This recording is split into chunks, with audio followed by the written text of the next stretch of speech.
मंच पर विराजमान मंत्रिपरिषद के मेरे साथी श्रीमान प्रकाश जावड़ेकर जी, श्री नृपेंद्र मिश्रा जी, श्री अजीत सेठ, श्री अशोक जी, राज्यों से पधारे हुए सभी आदरणीय मंत्रीगण और पर्यावरण की रक्षा में प्रतिबद्ध सभी अधिकारी भाइयों और बहनों, आप सबका स्वागत है। 2 दिन बड़ी विस्तार से चर्चा होने वाली है।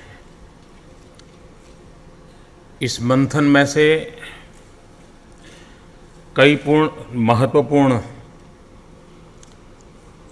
बातें उभर करके आएगी जो आगे चल कर के नीति या नियम का रूप ले सकती हैं, और इसलिए हम जितना ज़्यादा एक लंबे विजन के साथ इन चर्चाओं में अपना योगदान देंगे तो ये 2 दिवसीय सम्मेलन अधिक सार्थक होगा।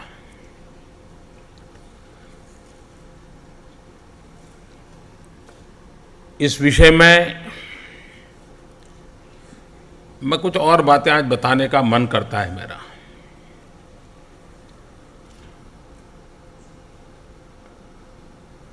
क्लाइमेट के संबंध में या एनवायरनमेंट के संबंध में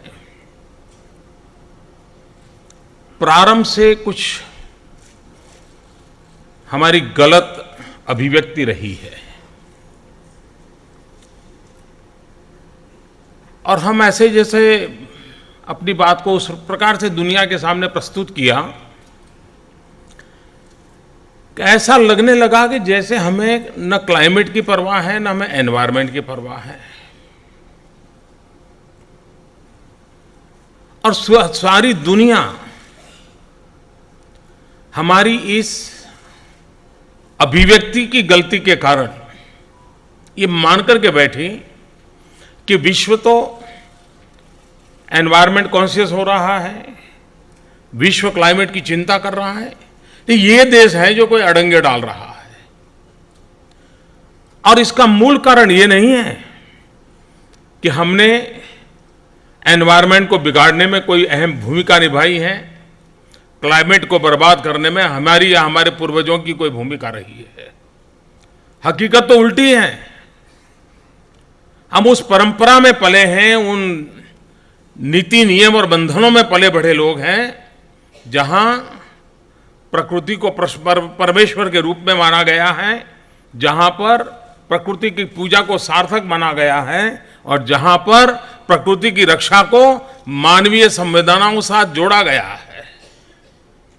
लेकिन हम अपनी बात किसी न किसी कारण से, एक तो हम कई वर्षों तक गुलाम रहे, इन सदियों तक गुलाम रहने के कारण एक हमारी मानसिकता भी बनी हुई है कि अपनी बात दुनिया के सामने रखते समय हम बहुत संकोच करते हैं। ऐसा लगता है यार कहीं ये आगे बढ़ा हुआ विश्व, हम थर्ड वर्ल्ड कंट्री के लोग, हमारी बात मजाक तो नहीं बन जाएगी। जब तक हमारे भीतर एक कॉन्फिडेंस नहीं आता है, शायद इस विषय पर हम ठीक से डील नहीं कर पाएंगे। और मैं आज इस सभागृह में उपस्थित सभी महानुभावों से आग्रहपूर्वक कहना चाहता हूं, हम जितने प्रकृति के विषय में संवेदनशील हैं, दुनिया हमारे लिए सवालिया निशान खड़ा नहीं कर सकती है।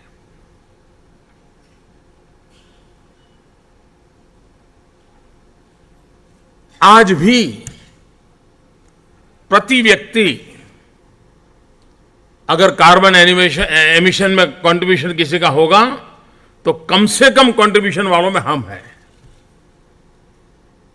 लेकिन उसके बाद भी आवश्यकता ये थी कि विश्व में जब क्लाइमेट विषय में एक चिंता शुरू हुई, भारत ने सबसे पहले इसका नेतृत्व करना चाहिए था, क्योंकि दुनिया में अधिकतम वर्ग ये है कि जो क्लाइमेट की चिंता औरों पर रिस्ट्रिक्शन की दिशा में करता रहता है, जबकि हम लोग सदियों से प्रकृति की रक्षा करते करते करते जीवन विकास की यात्रा में आगे बढ़ने के पक्षकार रहे हैं। दुनिया जो आज क्लाइमेट के संकट से गुजर रही है, ग्लोबल वार्मिंग के संकट से गुजर रही है, उसको अभी भी रास्ता नहीं मिल रहा है कि कैसे बचा जाए, क्योंकि वो बाहरी प्रयास कर रहे हैं। और मैंने कई बार कहा है कि इन समस्या की जड़ में हम कार्बन एमिशन को रोकने के लिए जो सारे नीति नियम बना रहे हैं, विश्व के अंदर एक बंधनों की दिशा में हम आगे बढ़ रहे हैं, लेकिन हम कोई अपनी लाइफस्टाइल बदलने के लिए तैयार नहीं है। समस्या की जड़ में मानव जात जो कि उपभोग की तरफ आगे बढ़ती चली गई है, और जहां ज्यादा उपभोग की परंपरा है वहां सबसे ज्यादा प्रकृति का नुकसान होता है। जहां पर उपभोग की प्रवृत्ति कम है वहां प्रकृति का शोषण भी कम होता है। और इसलिए हम जब तक अपने लाइफस्टाइल के संबंध में फोकस नहीं करेंगे और दुनिया में इस एक बात को केंद्र बिंदु में नहीं लाएंगे, हम शायद बाकी सारे प्रयासों के बावजूद भी, लेकिन ये जो बहुत आगे बढ़ चुके देश हैं उनके गले उतारना जरा कठिन है। वो माने या ना माने, हम तो इन्हीं बातों में पले बड़े लोग हैं। हमें फिर से एक बार अगर वो चीजें भुला दी गई हैं तो हमें उस पर सोचना चाहिए। मैं उदाहरण के तौर पर कहूं, आजकल दुनिया में रिसाइकल की बड़ी चर्चा है और माना जाता है कि ये कोई नया विज्ञान आया है, नई व्यवस्था आई है। जरा हमारे यहां देखो, रिसाइकल, रीयूज और कम से कम उपयोग करने की हमारी प्रकृति कैसी रही है। पुराना जमाने की जरा अपने घर में दादी माँ उनके जीवन को देखिए। घर में कपड़े अगर पुराने हो गए होंगे तो उसमें से रात को बिछाने के लिए गद्दी बना देंगे, वो भी अब उपयोगी नहीं रही तो उसमें से भी झाड़ू पोते के लिए उस जगह का उपयोग करेंगे। यानी एक चीज को रिसाइकल कैसे करना, घर में ही हर चीज का, वो हमारे यहां सहज परंपरा थी, सहज प्रकृति थी। मैंने तो देखा है गुजरात के लोग आम खाते हैं, लेकिन आम को भी इतना रिसाइकल करते हैं, रीयूज करते हैं, शायद कोई बाहर सोच नहीं सकता है।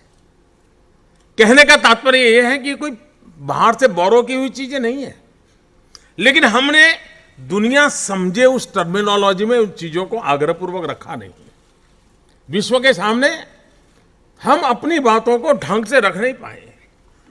हमारे यहां पौधे में परमात्मा, जगदीश चंद्र बोस ने विज्ञान के माध्यम से लेबोरेटरी में जब सिद्ध किया कि पौधे में जीव होता है, उसके बाद ही हमने जीव है मानना तय किया। ऐसा नहीं है हम सहस्त्रों वर्ष से गीता का उल्लेख करें, महाभारत का उल्लेख करें, हम तभी से मानते आए हुए हैं कि पौधे में परमात्मा होता है।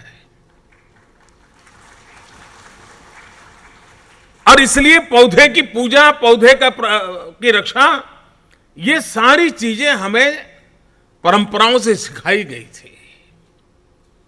लेकिन कालक्रम में हमने ही अपने आप को कुछ और तरीके से रास्ते खोजने के प्रयास किए। कभी कभी मुझे लगता है यहां अर्बन सेक्रेटरीज बहुत बड़ी संख्या में हैं। हम परंपरागत रूप से चीजों को कैसे कर सकते हैं। मैं जानता हूं, मैं जो बातें बताऊंगा, ये जो सो कॉल्ड अंग्रेजियत वाले लोग हैं वो उसका मजाक उड़ाएंगे 48 घंटे तक, बड़ा मखौल उड़ाएंगे, आपको भी बड़ा मनोरंजन मिलेगा टीवी पर, क्योंकि एक अलग सोच के लोग हैं।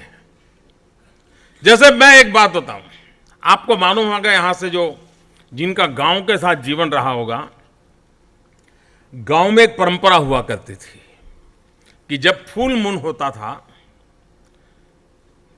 तो दादी माँ बच्चों को चांदनी की रोशनी में सुई के अंदर धागा परोने के लिए प्रयास करते थे। क्यों? आईसाइट तो थी, लेकिन उस चांदनी की रोशनी की अनुभूति कराते थे। आज शायद नई पीढ़ी को पूछा जाए कि आपने चांदनी की रोशनी देखी है क्या? क्या पूर्णिमा की रात को बाहर निकले हो क्या? अब हम प्रकृति से इतने कट गए हैं। अगर क्या हमारी अर्बन बॉडीज ये तय करें, लोगों को विश्वास में लेकर के करें कि भाई हम पूर्णिमा की रात को स्ट्रीट लाइट नहीं जलाएंगे। इतना ही नहीं, उस दिन फेस्टिवल मनाएंगे पूरे शहर में, सब मोहल्ले में लोग स्पर्धा करेंगे सुई में धागा डालने की। एक कम्युनिटी इवेंट हो जाएगा, एक आनंद उत्सव हो जाएगा और पर्यावरण की रक्षा भी होगी। चीज छोटी होती है। आप कल्पना कर सकते हैं कि सभी अर्बन बॉडी में महीने में एक रात इस चांदनी की रात का उपयोग करते हुए अगर स्ट्रीट लाइट बंद की जाए तो कितनी ऊर्जा बचेगी, कितनी ऊर्जा बचेगी तो कितना एमिशन हम कम करेंगे। लेकिन यही चीज इस कार्बन एमिशन के हिसाब से रखोगे तो ये जो सो कॉल्ड अपने आप को पढ़े लिखा मानता है वो कहे वाह नया आइडिया है, लेकिन वही चीज हमारी गांव की दादी माँ कहती, वो सुई और धागे की कथा कह कहेंगे अरे क्या ये पुराने लोग हैं, इनको कोई समझ नहीं है, देश बदल चुका है। क्या हम ये तय हमारी युवा को प्रेरित कर सकते हैं कि भाई संडे हो, संडे ऑन साइकिल मान लीजिए। हो सकता है कोई ये भी कह देगा कि मोदी अब साइकिल कंपनियों का एजेंट बन गया है। ये बड़ा दुर्भाग्य है देश का। पता नहीं कौन क्या इसका हर चीज का अर्थ निकालता है। जरूरी नहीं हर लोग साइकिल खरीदने जाए। तय करे कि भाई मैं सप्ताह में एक दिन ऊर्जा से उपयोग में आने वाले साधनों का उपयोग नहीं करूंगा, अपनी अनुकूलता। समाज में जो लाइफस्टाइल की बात करता हूं, हम पर्यावरण की रक्षा में इतना बड़ा योगदान दे सकते हैं, सहज रूप से दे सकते हैं, और थोड़ा सा प्रयास करना पड़ता है। एक शिक्षक की जीवन को मैं बराबर जानता हूं। मैं जब गुजरात में मुख्यमंत्री था तो उन पिछड़े इलाकों में चला जाता था जून महीने में कि जहां पर गर्ल चाइल्ड एजुकेशन बहुत कम हो। 44 डिग्री टेम्परेचर रहा करता था जून महीने में, और मैं ऐसे गांव में जाके 3 दिन रहता था। जब तक मैं मुख्यमंत्री रहा वो काम रेगुलर करता था। एक बार मैं समुद्री तट के एक गांव में गया था, एक भी पेड़ नहीं था पूरे गांव में, कहीं पर नहीं। लेकिन जो स्कूल था वो घने जंगलों में, जैसे एक छोटी सी झोपड़ी वाली स्कूल हो, ऐसा माहौल था। तो मेरे लिए आश्चर्य था। मैंने कहा कहीं एक पेड़ नहीं दिखता है, स्कूल बड़ी ग्रीन है, क्या कारण है? तो वहां एक टीचर था।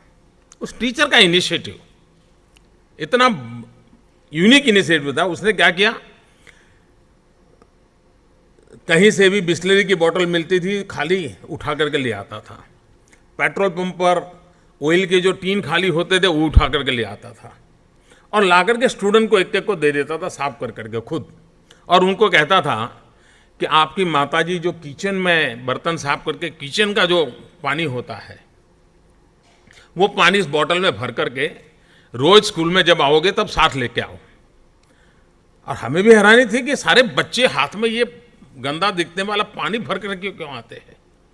उसने हर बच्चे को एक पेड़ दे दिया था और उनको कहा था कि इस बोतल से डेली तुम्हें पानी डालना है। फर्टिलाइजर भी मिल जाता था। एक व्यक्ति के अविरत प्रयास का परिणाम था कि वो पूरा स्कूल का कैंपस एकदम से हरा भरा था।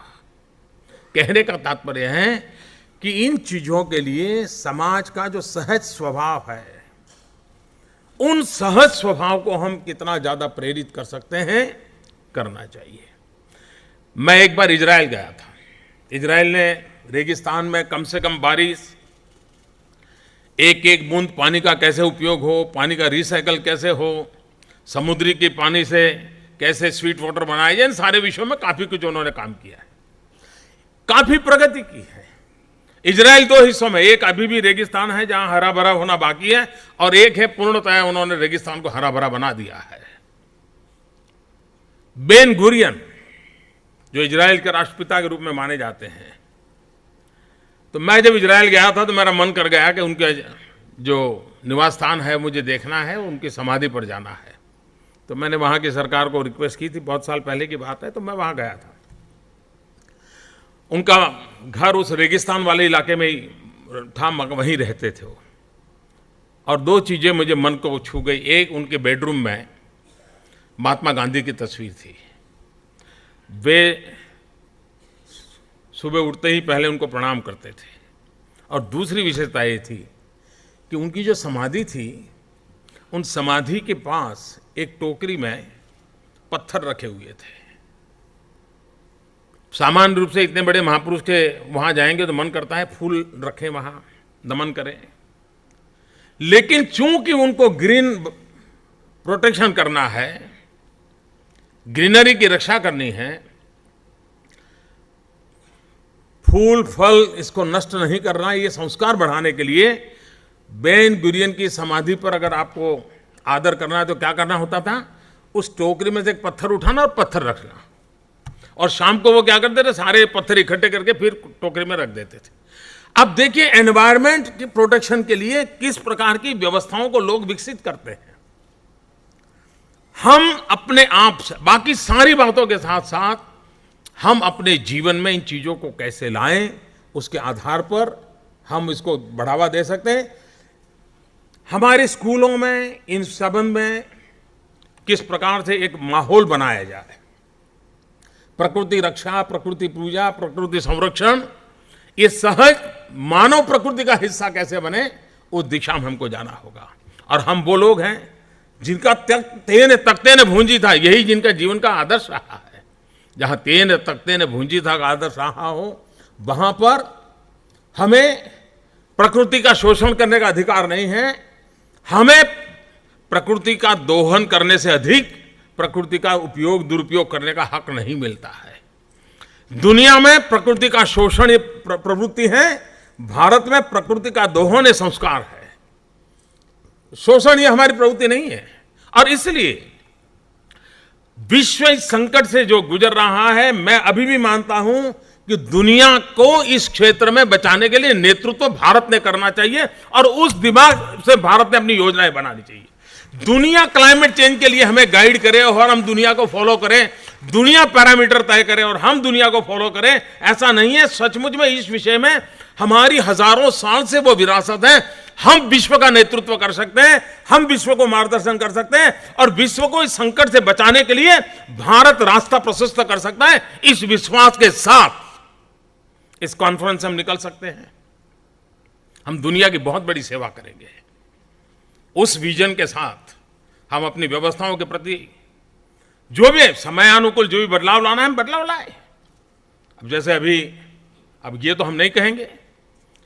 अच्छा, कुछ लोगों ने मान लिया कि पर्यावरण की रक्षा और विकास दोनों कोई आमने सामने है। ये सोच मूलभूत गलत है। दोनों को साथ साथ चलाया जा सकता है, दोनों को साथ साथ आगे बढ़ाया जा सकता है। कुछ डूज एंड डोंट्स होते हैं, इसका पालन होना चाहिए। अगर वो पालन होता है तो हम उसकी रखवाली भी करते हैं, और उसके लिए जो चीजें करें। जैसे अभी हमने कोयले की खदानें, उसकी नीलामी की, लेकिन उसके साथ साथ उनसे जो पहले राशि ली जाती थी एनवायरमेंट प्रोटेक्शन के लिए, वो 4 गुना बढ़ा दी, क्योंकि वो एक महत्वपूर्ण हिस्सा है, तो आवश्यक है तो वो भी बदलाव किया। हमारी ये कोशिश रहनी चाहिए कि हम इस प्रकार से बदलाव लाने की दिशा में कैसे प्रयास करें, और अगर हम प्रयास करते हैं तो परिणाम मिल सकता है। दूसरी बात है, ज्यादातर भ्रम हमारे यहां बहुत फैलाए जाते हैं। अभी लैंड एक्विजिशन बिल की चर्चा होती है। इस लैंड एक्विजिशन बिल में कहीं पर भी एक भी शब्द वनवासियों की जमीन के संबंध में नहीं है, आदिवासियों की जमीन के संबंध में नहीं है, फॉरेस्ट लैंड के संबंध में नहीं है। वो जमीन, उसके मालिक लैंड एक्विजिशन बिल के दायरे में आते ही नहीं है। लेकिन उसके बावजूद भी जिनको इस देश की सारी चीजों की समझ नहीं है, वो 24 घंटे चलाते रहते हैं। पता ही नहीं उनको, कहीं उल्लेख तक नहीं है। उनको भ्रमित करने का प्रयास किया जा रहा है। मैं समझता हूं कि समाज को गुमराह करने का इस प्रकार का प्रयास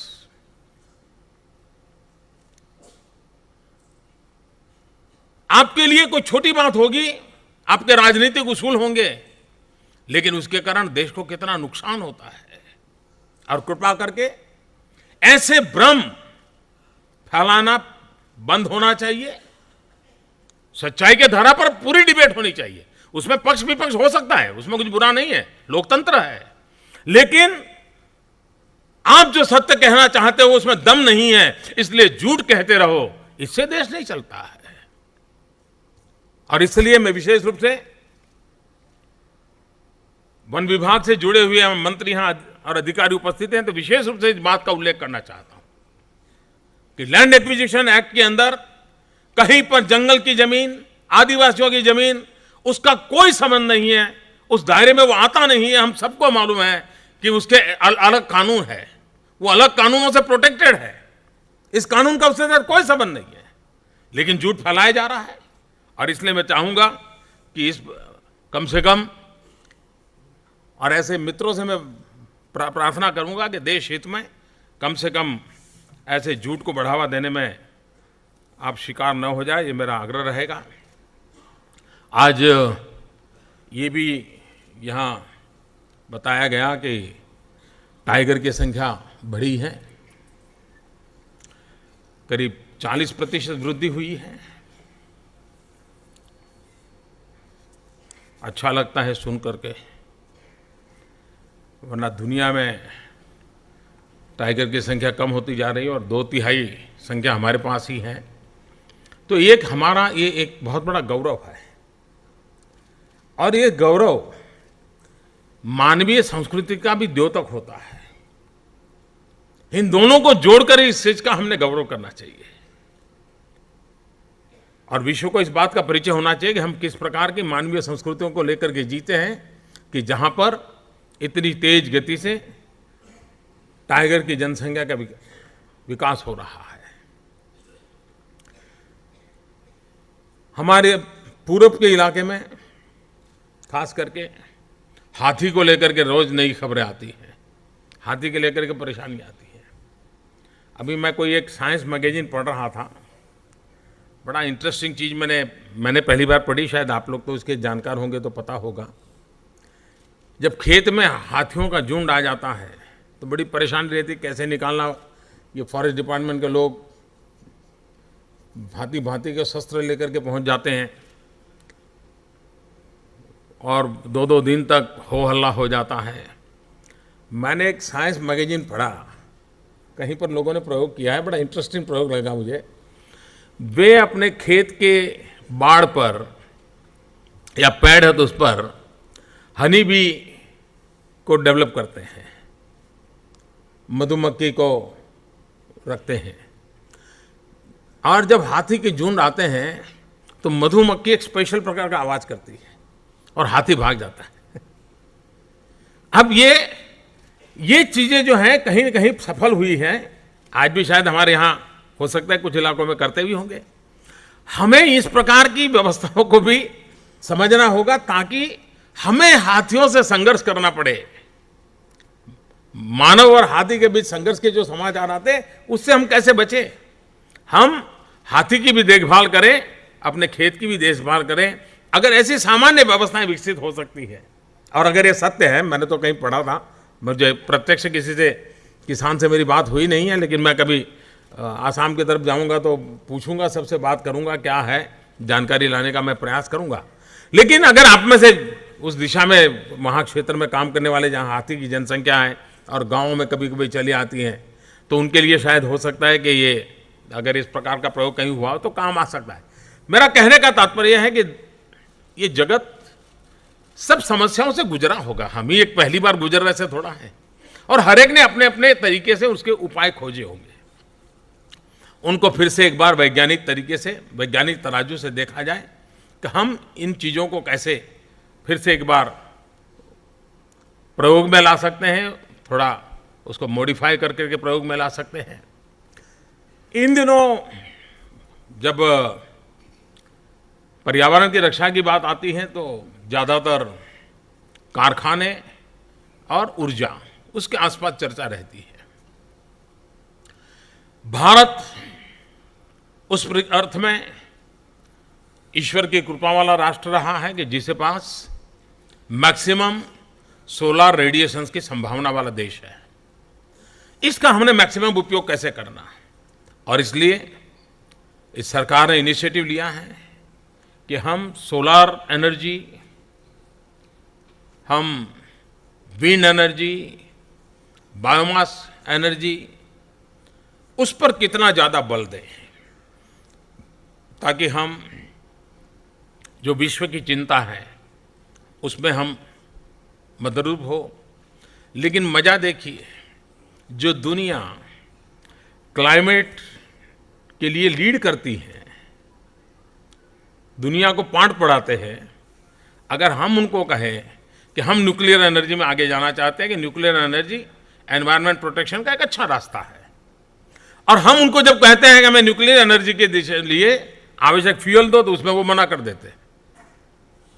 यानी हम दुनिया की इतनी बड़ी सेवा करना चाहते हैं, लेकिन आप सेवा करो, ये नियम पालन करो, वो पालन करो। मैं दुनिया के उन सभी देशों से आग्रह करना चाहूंगा कि भारत जैसा देश जो इस प्रकार से नेतृत्व करने के लिए तैयार है एनवायरमेंट प्रोटेक्शन के लिए, सिविल न्यूक्लियर की तरफ हमारा बल है, हम न्यूक्लियर एनर्जी पर आगे बढ़ने के लिए तैयार हैं। हम इन्वेस्टमेंट ज्यादा होता हम करने को तैयार है, क्योंकि हमें पता है कि पर्यावरण की रक्षा में वो अच्छा सा अच्छा रास्तों में से महत्वपूर्ण है। लेकिन वही लोग जो हमें एनवायरनमेंट के लिए भाषण देते हैं, वो न्यूक्लियर के लिए फ्यूल देने के लिए तैयार नहीं होते हैं। ये दो तराजू से दुनिया नहीं चल सकती, और इसलिए विश्व पर हमने भी ये दबाव पैदा करना पड़ेगा। और मुझे विश्वास है कि आने वाले दिनों में ये दबाव दिखने वाला है, लोग अनुभव करेंगे। हम सोलर एनर्जी की ओर जा रहे हैं, विंड एनर्जी की जो है बायोमास की ओर जा रहे हैं। लेकिन मैं अर्बन बॉडीज को कहना चाहूंगा, अगर हम स्वच्छ भारत की चर्चा करें तो भी और एनवायरनमेंट की चर्चा करें तो भी, waste water and solid waste management की दिशा में हम लोगों ने आग्रहपूर्वक आगे बढ़ना चाहिए। पब्लिक प्राइवेट पार्टनरशिप मॉडल को लेकर आगे बढ़ना चाहिए। सॉलिड वेस्ट मैनेजमेंट की ओर हमने पूरा ध्यान देना चाहिए। और आज वेस्ट वेल्थ का एक सबसे बड़ा बिजनेस है। वेस्ट में से वेल्थ क्रिएट करना एक बहुत बड़ा एंटरप्रेन्योरशिप शुरू हुआ है। हम अपनी अर्बन बॉडीज में इसको कैसे जोड़े, अर्बन बॉडी में वेस्ट में से वेल्थ क्रिएट करने के दिशा में स्पेशल फोकस हमारा क्यों हो, और आप देखिए उसके बहुत बड़ा बदलाव आ सकता है। एक छोटा सा प्रयोग है, मैं अर्बन बॉडी के मित्रों से आग्रह करूंगा। मान लीजिए हम हिंदुस्तान में 500 शहर पकड़े जहां 1 लाख से ज्यादा आबादी है, और वहां पर हम तय करें। अब देखिए, आज जो शहर का कूड़ा कचरा फेंकने के लिए जो जगह जमीन की जरूरत है ना, हजारों एकड़ भूमि की जरूरत पड़ेगी अगर ये कचरों के ढेर करने हैं तो। अब जमीन लाओगे कहां से, और जमीन नहीं है तो क्या मतलब है कि कूड़ा कचरा पड़ा रहेगा क्या। और इसलिए हमारे लिए उस पर प्रोसेस करना, रिसाइकल करना, वेस्ट मैनेजमेंट करना ये अनिवार्य हो गया है, और वैज्ञानिक तरीके उपलब्ध हैं। अगर हम urban body waste water treatment करें और पानी को ठीक करके अगर किसानों को वापस दे, वरना एक समय ऐसा आएगा शहर और गांव के बीच संघर्ष होगा पानी के लिए। गांव कहेगा मैं शहर को पानी नहीं दूंगा, देने दूंगा, और शहर बिना पानी मरेगा। लेकिन अगर शहर जो पानी उपयोग करता है उसको रिसाइकल करके गांव को अगर वापस दे देता है खेतों में, तो ये संघर्ष की नौबत नहीं आएगी। और एक प्रकार से ट्रीटेड वाटर होगा तो फर्टिलाइजर की दृष्टि से उपयोगी इस प्रकार से उस पानी को बना करके दिया जा सकता है।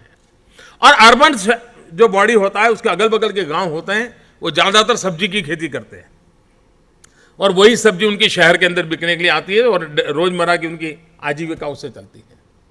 हम इन्हीं को सॉलिड वेस्ट मैनेजमेंट करके सॉलिड वेस्ट में से हम मानो फर्टिलाइजर बनाएं और वो फर्टिलाइजर उनको दें, तो ऑर्गेनिक सब्जी शहर में आएगी कि नहीं आएगी। इतनी बड़ी मात्रा में अगर हम फर्टिलाइजर देते हैं शहरों के कूड़े कचरे से बनाए हुआ, तो अच्छी क्वालिटी का विपुल मात्रा में सब्जी शहर में आएगी, तो सस्ती सब्जी मिलेगी कि नहीं मिलेगी। सस्ती सब्जी गरीब से गरीब व्यक्ति खाएगा तो न्यूट्रिशन में के प्रॉब्लम को सॉल्व होगा कि नहीं होगा। वेजिटेबल सफिशिएंट खाएगा तो हेल्थ सेक्टर का बजट कम होगा कि नहीं होगा। एक प्रयास कितने और चीजों पर इफेक्ट कर सकता है, इसका अगर हम एक इंटीग्रेटेड अप्रोच के साथ काम करें तो हम हमारे गांवों को भी बचा सकते हैं, हमारे शहरों को भी बचा सकते हैं। कभी कभार अज्ञान का भी कारण होता है। हमारे यहाँ देखा है कि फसल होने के बाद, अब जैसे कॉटन है, कॉटन लेने के बाद बाकी जो उसको जला देते हैं, लेकिन उसी को अगर टुकड़े कर करके खेत में डाल दे तो वही चीज न्यूट्रिएंट के रूप में काम आता है, फर्टिलाइजर के रूप में काम आती है। मैंने एक प्रयोग देखा था, केले की खेती हमारे यहाँ हो रही थी, तो केला उतारने के बाद केला देने की जब उसकी क्षमता खत्म हो जाती है तो वो जो पेड़ का हिस्सा होता है उसके टुकड़े कर करके उन्होंने जमीन में डाले, और मैंने अनुभव किया कि उसके अंदर इतना वाटर कंटेंट होता है केले के वेस्ट पार्ट में कि 90 दिन तक आपको फसल को पानी नहीं देना पड़ता है, उसी में से फसल पानी ले लेती है। अब हम थोड़ा सा इन चीजों का प्रयोग समझे सीखे, इसको अगर पॉपुलर करें तो हम पानी को भी बचा सकते हैं, फसल को भी बचा सकते हैं। हम चीजों को किस प्रकार से, और इसके लिए कोई बहुत बड़ा आधुनिक से आधुनिक विज्ञान की जरूरत होती है ऐसा नहीं है, सहज समझ का विषय होता है। इनको जितना हम आगे बढ़ाएंगे हम इन चीजों को कर सकते हैं। अर्बन बॉडी आग्रहपूर्वक पब्लिक प्राइवेट पार्टनरशिप मॉडल में उसमें वायबिलिटी गैप फंडिंग का भी रास्ता निकल सकता है। आप जो ये वेस्ट खेतों में देंगे किसानों को, उसके कारण अगर केमिकल फर्टिलाइजर का उपयोग कम होता है तो केमिकल फर्टिलाइजर में से जो सब्सिडी बचेगी, मैं आपको विश्वास दिलाता हूं वो सब्सिडी जो बचेगी वो वायबिलिटी गैप फंडिंग के लिए हम शहरों को दे देंगे। यानी आपके वेस्ट में से वेल्थ क्रिएट होगी, और आप जो खाद्य तैयार करोगे वो खाद्य उपयोग करने के कारण केमिकल फर्टिलाइजर की सब्सिडी बचेगी, वो आपको मिलेगी। आप गैस पैदा करोगे, गैस दोगे, तो जितनी मात्रा में गैस पैदा करोगे, जो गैस सिलेंडर की सब्सिडी है वो बचेगी, तो वो गैस सब्सिडी हम आपको ट्रांसफर करेंगे, आपके वायबिलिटी गैप फंडिंग में काम आएगी। हम एक उसका फाइनेंस का भी मॉडल क्रिएट कर सकते हैं। लेकिन भारत सरकार, राज्य सरकार और लोकल सेल्फ गवर्नमेंट, ये तीनों मिलकर करके हम एनवायरनमेंट प्रोटेक्शन को प्रायोरिटी देते हुए, हमारे नगरों को स्वच्छ रखते हुए, वहां के कूड़े कचरे को वेस्ट में से वेल्थ क्रिएट करें। और बहुत एंटरप्रेन्योर अब मिले हैं, उनको हम कैसे प्रयोग में, मैंने देखा है एक जगह पे वेस्ट में से ईंटें बना रहे हैं, और इतनी बढ़िया ईंटें मजबूत बन रही हैं कि बहुत काम आ रही है। आपने देखा होगा पहले जहां पर बिजली के थर्मल प्लांट हुआ करते थे, वहां बाहर कोयले की वो ऐश जो होता है उसके ढेर लगे रहते थे। आज रिसाइकल होने के कारण, उसमें से ईंटें बनने के कारण, सीमेंट में उपयोग आने के कारण वो निकलते ही वो कॉन्ट्रैक्ट हो जाता है, 2-2 साल के कॉन्ट्रैक्ट हो जाते हैं, निकलते ही हम उठाएंगे। यानी जो चीजें किसी समय पर्यावरण को बिगाड़ने के लिए संकट था, वही आज प्रॉपर्टी में कन्वर्ट हो गया है।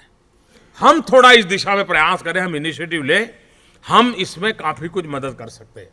और इसलिए मेरा आप सबसे आग्रह है कि इन चीजों को बल देते हुए आने वाले दिनों में 2 दिन आप जब चर्चा करेंगे, गंगा की सफाई, उसके साथ जुड़ा हुआ है गंगा किनारे पर रहने वाले, गंगा किनारे के गांव और शहर। मैं उन संबंधित राज्य सरकारों से आग्रह करूंगा, इसमें कोई कॉम्प्रोमाइज मत कीजिए। बैंकों से हम आग्रह करेंगे उनको कम दर से लोन दें, लेकिन एफ्लुएंट प्लांट जहां लगाने होंगे शहरों में वो लगाए जाएं।